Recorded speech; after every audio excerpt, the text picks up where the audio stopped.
That East region starts off with a 116 matchup, maybe the wobbliest of all of the one seeds. The Purdue Boilermakers is waiting for the winner from Fairleigh Dickinson and Texas Southern. So obviously we don't have all the information at our fingertips, but do you think that we see either of these teams push Purdue? Fairleigh Dickinson making their way in on a technicality. Texas Southern, obviously, not exactly in Purdue's ranks. Mike, Jay, either of you want to kick us off in terms of how this 116 will shake out? Nah, Purdue easily. Same. Where's the fun in that? All right, we'll click the button for Purdue to carry forward. We will carry forward to 8-9, the Memphis Tigers and the Florida Atlantic Owls. This one is going to be a ton of fun. Mike, let's jump right in. Tell us what we need to know about this matchup.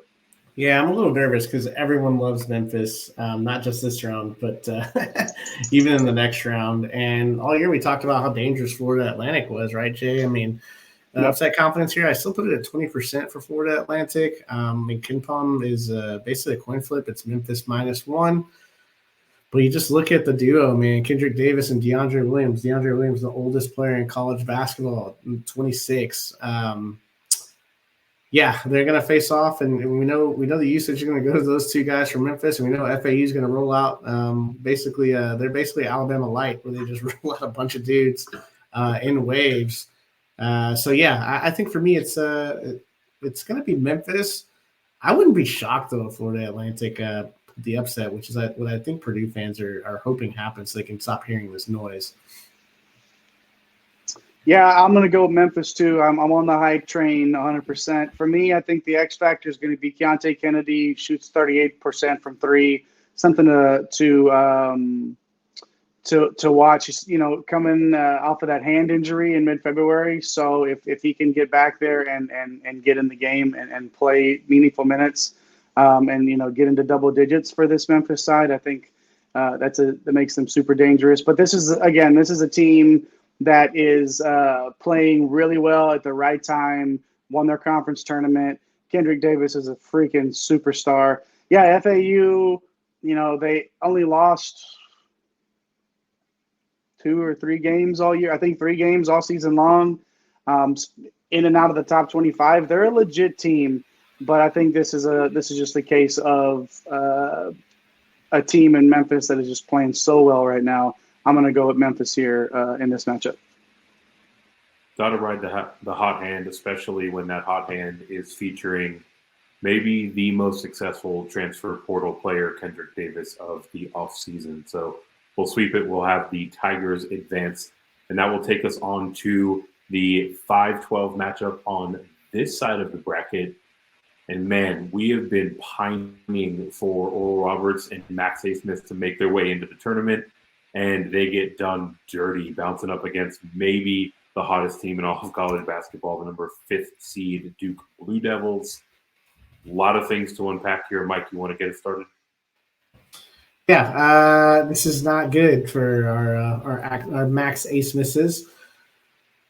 Cinderella a couple of years ago, right? And it was behind Max A. Smith and now Texas Tech forward Kevin O'Banner.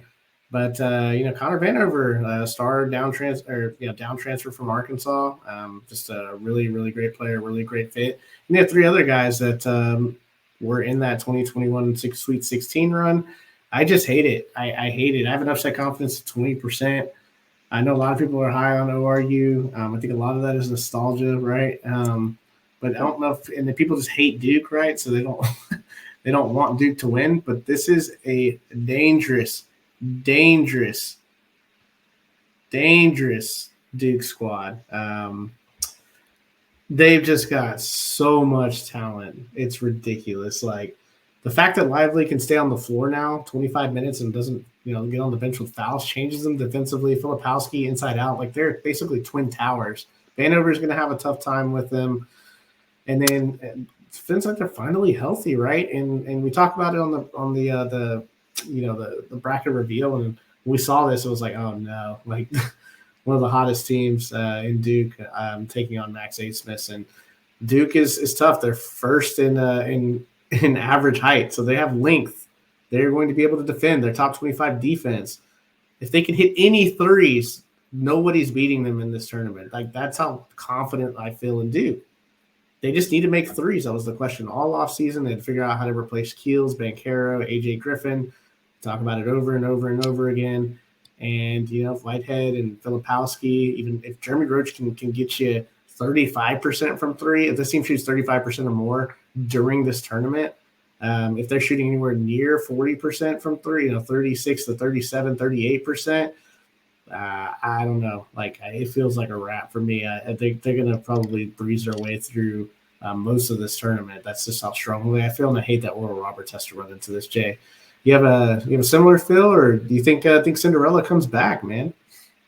I would love to see it, but I don't think it's going to happen here. This is going to be one of the most watched games, I think. When we look back at some of these numbers, people are going to want to tune in to see Duke get beat.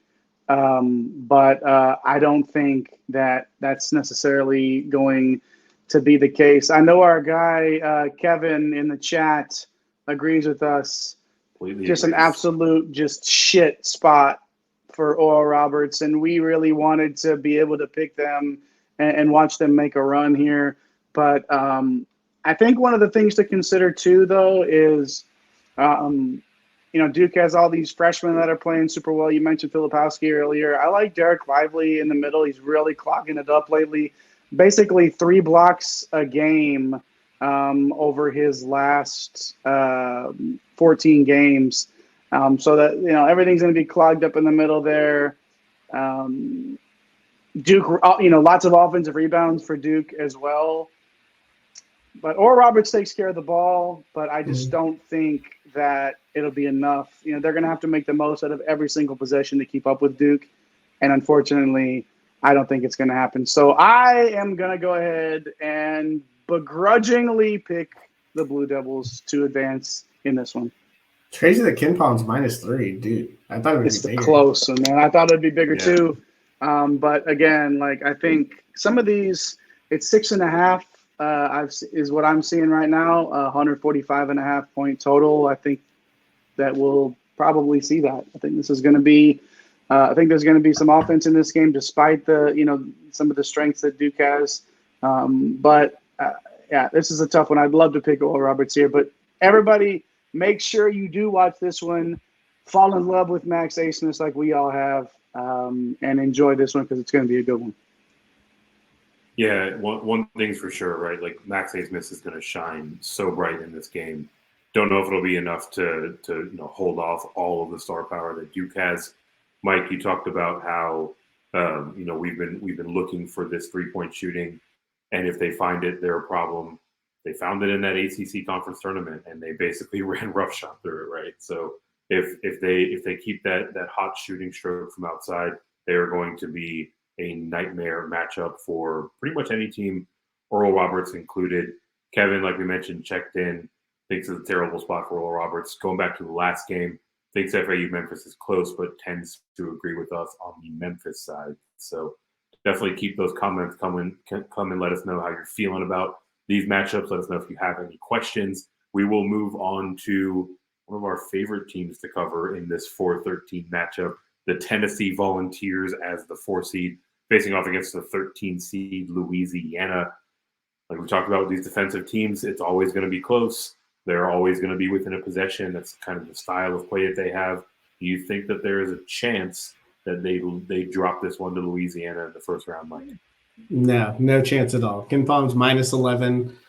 Jay, I don't know if you can see what the line is on this one. Need some time to look that up. But look, for all Tennessee's faults, they're still top 50 offensive efficiency, and Louisiana's 146 in defensive efficiency.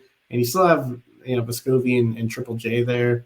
I've watched this team firsthand against Texas, and Texas did name their number. I think they scored almost 100 points. I can't believe they actually came out of the Sun Belt. Something it would be Marshall. In that scenario, I'd be picking Marshall to beat Tennessee with their 2 stars. But here we are with Louisiana.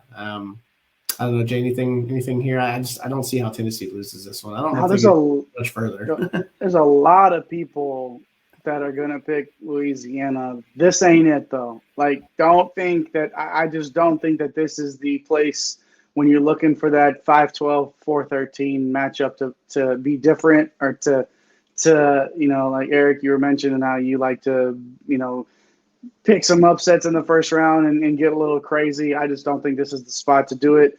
Zakai Ziegler being out for Tennessee obviously is a big deal, but Vescovi and Triple J, like you said, not Double J like we said before, not JEFFJARRETT, Jeff Jarrett, former Intercontinental Champion. We're talking Triple J here for Tennessee. I don't want to pick Tennessee to win here, but it makes way too much sense. The line is 11.5, so it's really close to what Ken Palm has as well. And this ain't it for me. I'm not wasting any time trying to get too cute with it here. Man, I mean, this might not be the spot for the Raging Cajuns, but I do like this one to be closer than 11.5 points, right? Tennessee tends to play a pretty tight style of game. Sounds like I'm a bit more concerned about the absence of Zakai Ziegler than either of you are, but nonetheless, we get to the same result, which is the Volunteers advancing. That takes us to our 6-11 matchup. Talk about Duke being red hot down the stretch run. You can say a pretty similar thing about Kentucky, the number 6 seed. They were on the bubble a couple of weeks ago, and now they found their way as a 6 seed, facing off against the fighting Ed Cooley's, the Providence Friars. Mike, what are the cliff notes on this particular matchup? Can't believe where these two. This reminds me of the 6-11 with Creighton and North Carolina State. Can't believe these teams are seeded the way they're seeded and how they kind of ended the year based on where they were at the beginning. Kentucky lost 2 of the last 3, and 2 of those were to Vanderbilt. Providence has lost 4 of their last 5.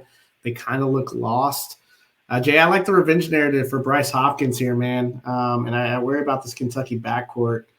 I have Providence moving on here. I just feel like they're the better team overall here. Ken Palm likes Kentucky -2. Where are you at on this one? As much as I've been hyping Kentucky and Eric as well, we've been pushing. We were pushing for Kentucky to be in, a month 5-6 weeks ago when all the chatter was that they were on the outside looking in, and unfortunately for me, in terms of how much I've been pushing Kentucky, I actually like Providence in this one as well. I think it's going to come down to,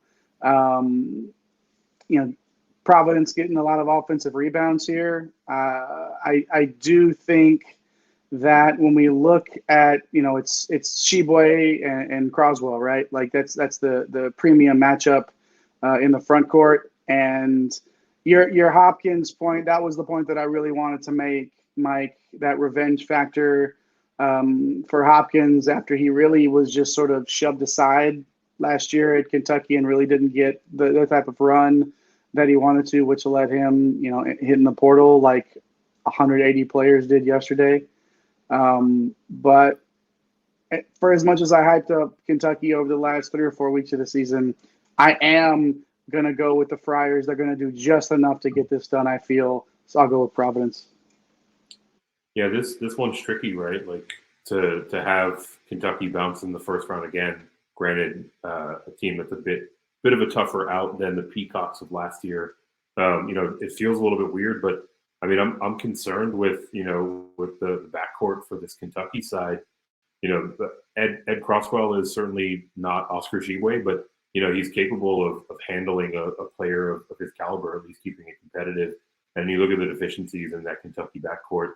I'm going to go with the Friars here too. Bonus points for taking a walk down narrative street with Bryce Hopkins as well. So we've got the Friars moving on here. We will move on to the 3-14 matchup. One of my favorite teams in the entire tournament, the Kansas State side. They're coming in as the 3 seed. 14 seed is the Montana State. They are the Cougars. They are the Bobcats, excuse me. Mike, looking at this one squaring off, anything that you think can keep this one relatively competitive, or you think it's a pretty straightforward proposition? Yeah, I'm straightforward here. Kansas State, too much Noel, too much Key Johnson. Montana State would need a huge game from Waquan Battle, and that's probably not even going to be enough, Jay. Any chance of an upset here? Oh, we got you on. Sorry, got me on mute there. No need to spend a ton of time on this one. Kansas State's way too good. This won't be close. I like the Wildcats. Click the button and move on. And in moving on, we head to Tom Izzo season. Number 7, Michigan State. Number 10, USC, the Trojans. This one feels like it should be pretty close overall. So let's double click on this one. Mike, anything to highlight in terms of how this matchup will play out? Yeah, I think it's going to be an awesome matchup. I think this is a coin flip. Jay, I don't know if you have the actual odds from Vegas. I know Ken Palm likes Michigan State -1 here. And yeah, I think this is going to come down to a last-minute shot, it feels like. I mean, what an awesome backcourt battle, right? You have Tyson Walker and A.J. Hoggard. Tyson Walker's really been heating up. A.J. Hoggard, can be turnover prone at times, but really a great facilitator. And USC with Boogie Ellis, man, like big game Boogie Ellis, man, like he can go out there and take over a game. And Kobe Johnson, obviously, a really good player as well. I don't know, Jay, like what do you have the line for us, and what are your thoughts on this matchup? It's too much Izzo season. It's 1.5, so it's close to what Ken Palm says. And yeah, I can't pick Izzo to go out in the first round. It's just not in my DNA. Plenty of quality wins this season for Michigan State. Like you mentioned, Hoggard. I think this is the Tyson Walker Hoggard and AJ Hoggard show for Michigan State here. What are the Trojans going to do up front? Right? Like I think that's something to pay attention to. Iwuchukwu is questionable to play, so we'll see. That's something to monitor as we get closer. Peterson for USC, yeah, that could be a tough matchup here for Michigan State. But again, I'm not picking a Tom Izzo team to get knocked out of the first round here, despite them maybe not being the flashiest, prettiest sort of team, but they're well balanced, they're well coached. I'll go with the Spartans. Yeah, a lot of youth on the USC side going up against an all-time great in terms of Tom Izzo and a fairly experienced team with regard to the Spartans. So we will have Michigan State advance here, and then we'll head to our 2-15 matchup. Shaka Smart and the Marquette Golden Eagles. Number 2 team, or 2 seed, I should say, our number 15 seed are the Vermont Catamounts. Mike, we know how you feel about Shaka, so should I just click the button on Vermont here and keep it moving, or what? Nah, like Marquette pretty easily here. Yeah, I mean, Vermont's just not a great team. Jay, you on a similar path here? Yeah. Click Marquette and move on. Click Marquette and move on. We shall. Unlike a fairly unremarkable 1-16 matchup, Purdue in the second round faces off against Kendrick Davis and those Memphis Tigers. Mike, kick us off here. What do we need to know about this game? Yeah, this is the one that kind of scares me because everyone feels like they're on this. I don't know. Like Kendrick Davis should just be able to do whatever he wants. And he's going to put Zach Edey in some very uncomfortable situations on the defensive side. He's going to be able to take advantage of Warrior and Braden Smith. DeAndre Williams is super experienced, right? Like, obviously smaller than Edey. Could get into foul trouble, but they have Dandridge too, who's back, who has some length and could potentially make not things tough on Edey. I still think he'll get his, but we'll see what Penny does. Penny obviously a true point guard, right? Like many battles played with Shaq, right? So you feel like he's got a similar line as to how to try to stop this guy, stop Edey, right? Just with this time and watching teams scheme around Shaq. And just all that NBA experience. So I like the way Penny's been calling these games recently. Jay, are you jumping on the bandwagon of Memphis like the rest of the country is right now against Purdue? Yeah. I talked earlier about trying to stay away from the picks that everybody in the friggin' world is on top of, but it's hard for me. I've been down on Purdue all season long. I was not pleased that they were a 1 seed. And I think that this is a matchup that is going to give them a lot of trouble You know, I think your point on Kendrick Davis is important to make in terms of him just being able to do whatever he wants. You know, yeah, I mean Purdue is number 3 in offensive, number 4 and number 14, excuse me, in offensive and defensive rebounding rates. So I mean, like, yeah, that matters, right? But with what Memphis brings, with Kendrick Davis, with DeAndre Williams, can Keontae Kennedy again? Can he be a factor here in this one? But let's not forget Alex Lomax here. You know, like there's different guys on this squad that are gonna have to step up. Lomax coming off of that groin injury did look fine in the conference tournament. Memphis gets up and down the floor here. I don't like this matchup for Purdue. I am gonna go with the Tigers. Penny pushing the right buttons this time of year, and I think we're gonna learn a lot about him as a coach too in this tournament. So like you said, Mike, I think a lot of people are on this one. Mm-hmm. I can't get off of it though. I'm gonna take Memphis. Big upset there in the second round, but I am in lockstep with the two of you. I've got Memphis advancing. You know, it feels like down the stretch run, Purdue kind of got solved, right? Like you can't disrupt Zach Edey, so disrupt the guys that are trying to get the ball to him, and those two guys are a couple of young guards, right? So I think that game plan is one that this Memphis Tigers team can execute on fairly readily. I'll take us to our second round matchup, a 4-5 matchup. 4th seed Tennessee Volunteers, 5th seeded Duke Blue Devils. Interesting matchup in terms of styles on this one. Mike, how do you see it shaking out? Yeah, just too much overwhelming athleticism on the Duke side. Be able to break that Tennessee defense down.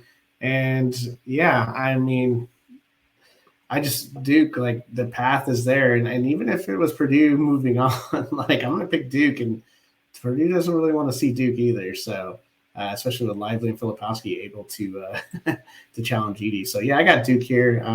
Just don't think Tennessee has enough. Jay, you with me? Eric, you mentioned earlier about Tennessee being affected by the loss of Ziegler. I think this is really where this comes up and bites them in this matchup with Duke. They just won't have enough firepower. And Duke is just, like you said earlier, Mike, is the hottest team in the country right now. So I think this is Duke. And I don't think this is close. I think this is an absolute just beat down. I think Tennessee struggles a lot in this matchup, and I like the Blue Devils here to advance to the Sweet 16 and play Memphis.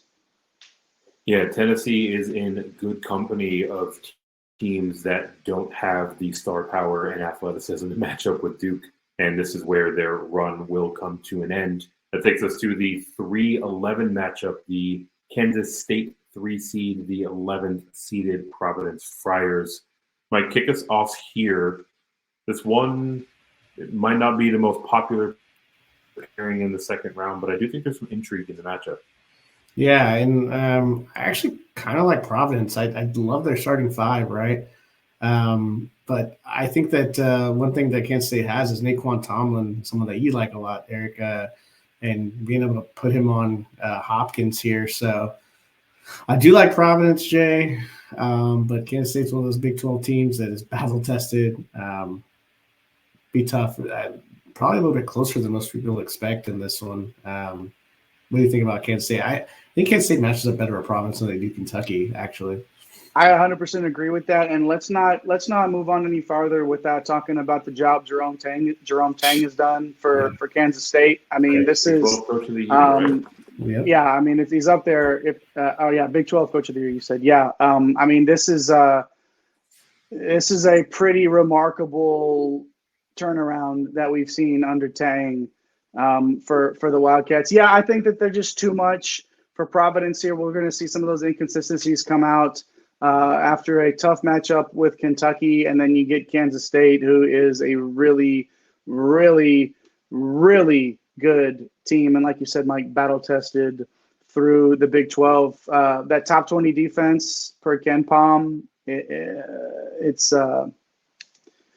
legit. I watched a lot of Kansas State this year. They are a legitimate defensive team. I anticipate them making this run to the Sweet 16. a legitimate defensive team and a team that can gash you in a variety of different ways on the offensive side. I've already expressed my love for Kansas State, so we will press the button and press on to the last of our second round matchup. The number 2 seed Marquette Golden Eagles, the Spartans of Michigan State, the 7 seed. Mike, you did not take me up on the first opportunity to slight Shaka Smart. Will you take me up on the second?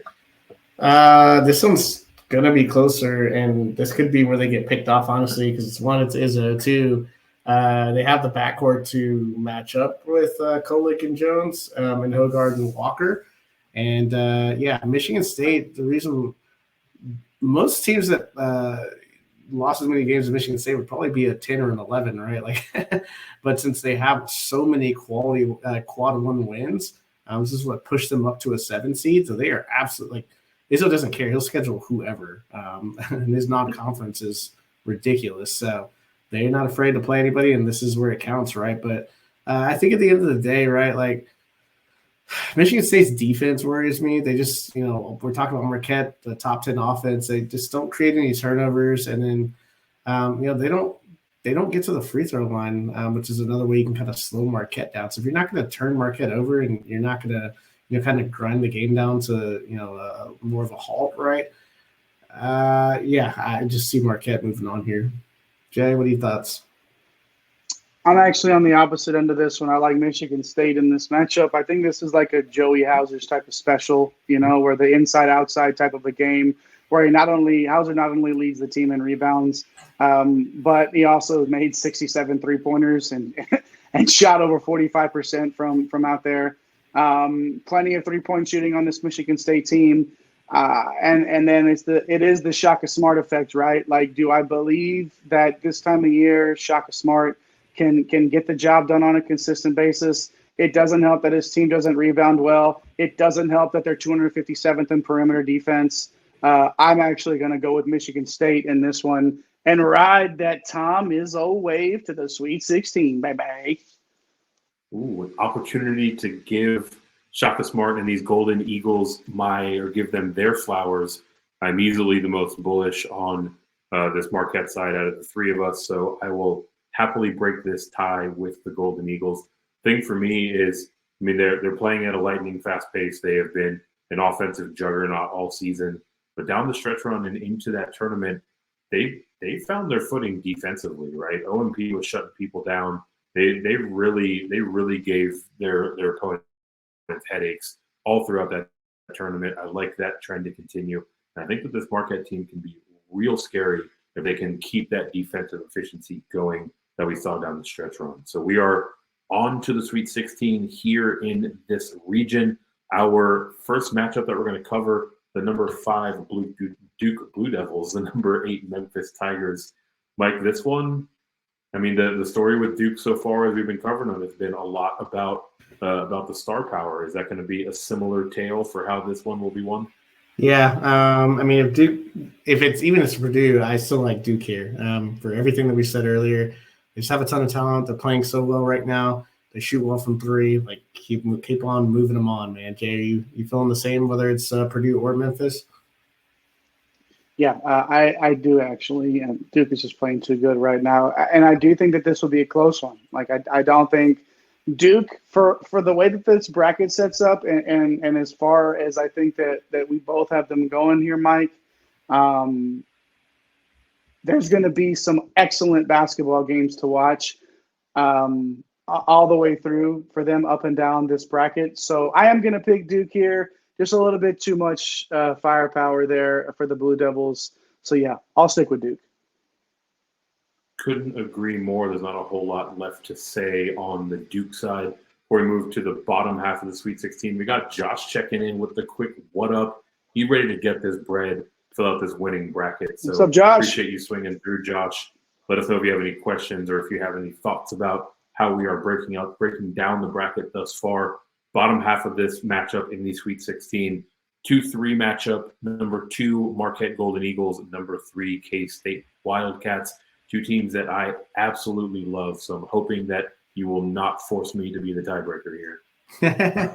I hope not, because Kansas State profiles as well as anybody does against Marquette. They're different from Michigan State. Jay laid out, Michigan State maybe having the perimeter advantage in the previous game, but Kansas State creates turnovers, and they get to the free throw line because Key Johnson and Marquise Noel are absolute monsters at driving and just getting to their spots. So, yeah, this is where the star power thing for me kind of comes into effect. Like Tyler Kolek, like, okay, there's not really anybody else that kind of scares me on Marquette. They're gonna have to deal with a very, very tough Kansas State team. So I've got Kansas State knocking off Marquette here. Jay, are you filling me on this one? So in my bracket, I actually have Michigan State, right, beating Marquette, and I actually have Michigan State beating Kansas State in this on this line as well. But if it's Kansas State and Marquette, like we're going for the GSM bracket, I do like Kansas State to come out ahead here. Just way too much. Basically, like, Kansas State is, like, I guess the anti-Michigan State, right? Yeah, they really are. In terms of just like having, they're the anti-Michigan State, right? Yeah, they're super tough inside, like, and right. Michigan State's more of a finesse team at times. Yeah, exactly. But if I do have to pick here between Kansas State and Marquette, and since we're doing the bracket show, I think I do. I will go. I'll go ahead and go with Kansas State in this matchup over Marquette. Just not feeling confident in Shaka again, being able to get it done later in the tournament. I'll go with Kansas State here. Man, if I'm gonna have to see my dude Shaka Smart out, don't mind it being against a K-State side that I absolutely love. Kudos to Marquette, right? They have a bunch of very good players that have been playing great this season, but tend to agree. I mean, they have one of the tougher roads of all the 2 seeds out there. So if they manage to survive against Michigan State, they've got a real tough out against Kansas State. That's actually a great point. I didn't even think about that. Kentucky, Providence, Michigan State, Kansas State.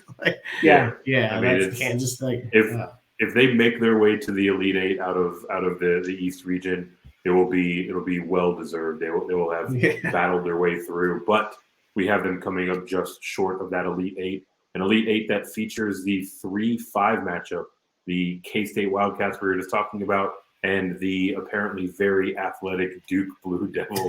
Mike, lead us into this regional final. Who do you see advancing their way to the Final Four? Yeah, I mean, talking about Kansas State being tough. Well, Duke's got a guy named Mark Mitchell who reminds me of a Key Johnson type. Not quite the shooter, but just someone that just bangs around. And I just love this Twin Towers effect. And they're like traditional Twin Towers that are just like you got to drop it down to the post, right? Lively with his athleticism on the lob and pick and roll lobs. It makes it easier for guards. We get open shots if you go under, right? So if they're getting open threes, the shot quality is there for guys that maybe don't shoot well from three or getting better shots because you have to protect against the lob of Lively, and then also on the pick and pop or pick and roll with Filipowski. So yeah, I just like Duke, man. Like the way they've been playing, this is their ceiling, man. Like we saw what they did to Virginia, and there's more to come. So I got Duke moving on here in this region. Duke is first in the country in average height. Kansas State, 311th. Yep, length. Kansas State does play good D, but Duke will be too long, too athletic, and will just overwhelm Kansas State. I do like Duke in this matchup as well to come out of the East region.